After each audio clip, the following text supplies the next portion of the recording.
I'm the chairman of Tourism A&I. Took over the reins from Howard Hastings in April of last year. So I'm a relative new boy. However, my background is hospitality, so I do know a little bit about the industry. So it's great to see such a good turnout, new friends and old from the media in Dublin here. Since we last launched the campaign in the Republic of Ireland, it's been, I have to say, non-stop. We've been taking even more huge steps to reposition Northern Ireland in the eyes of the world. Royal County Down, for example, those of you who play golf or follow golf, has been voted the world's best golf course. It was beamed into millions of homes across the globe during the Dubai Duty-Free Irish Open last year. Last year also saw two of our leading restaurants, that's Ox and Epic, obtain the Michelin star status. I'm sure the minister's been there many a time, but unfortunately a poor chairman of Tourism and I can't afford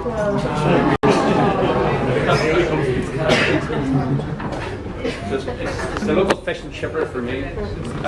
This year Titanic Belfast welcomed its 3 millionth visitor in August and was named Europe's leading visitor attraction.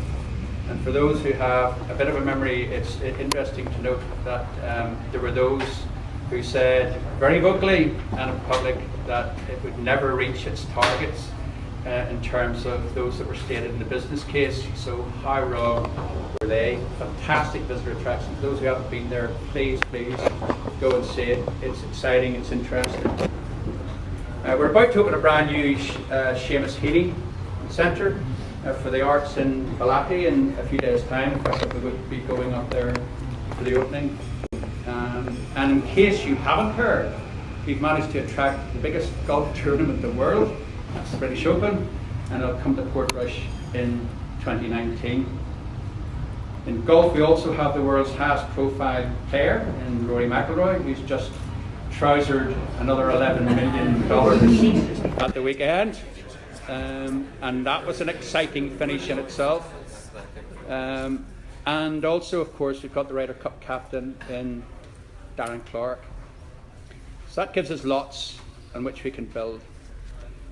Game of Thrones, we have something that is the envy of many, capturing worldwide attention with a global audience of over 20 million people, many of whom want to visit the settings and stay and interact with us. So another great attraction which we have now in Northern Ireland. And of course we have our new conference facilities at Belfast Waterfront, which are providing a catalyst for growth in the hotel and hospitality sector. Indeed, I'm delighted to see the number of new hotels which are about to be developed in Belfast over the next 3 years. These hotel developments are now at the very forefront of the regeneration of Belfast, which in turn is attracting both local and foreign investment, resulting in the creation of thousands of new jobs in the hospitality sector.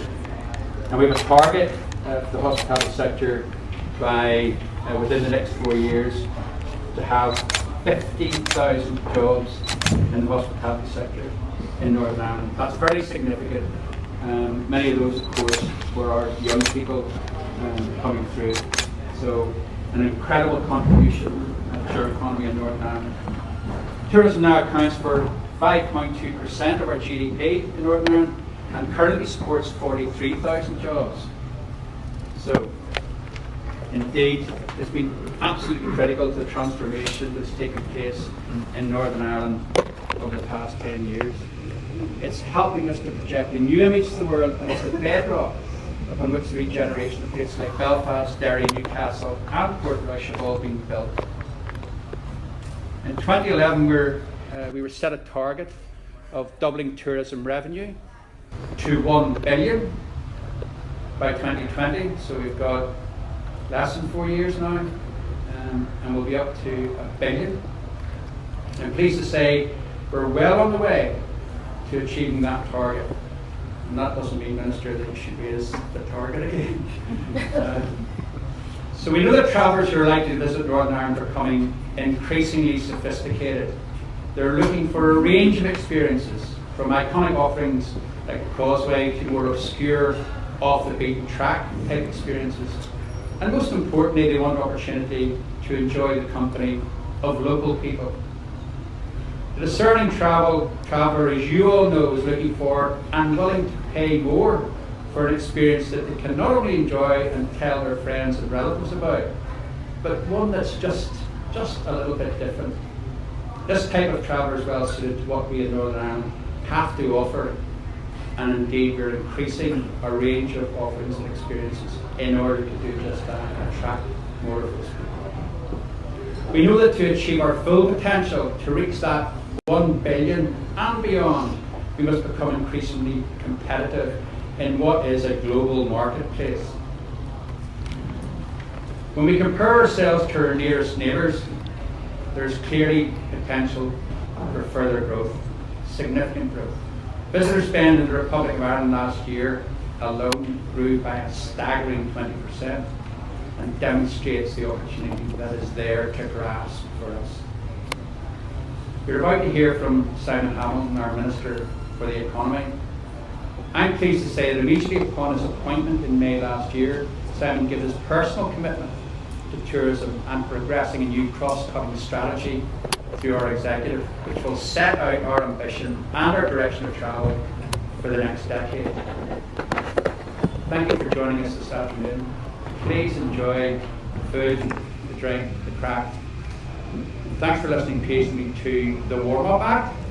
So now please welcome the main act, our Minister for the Economy, Simon Hamilton.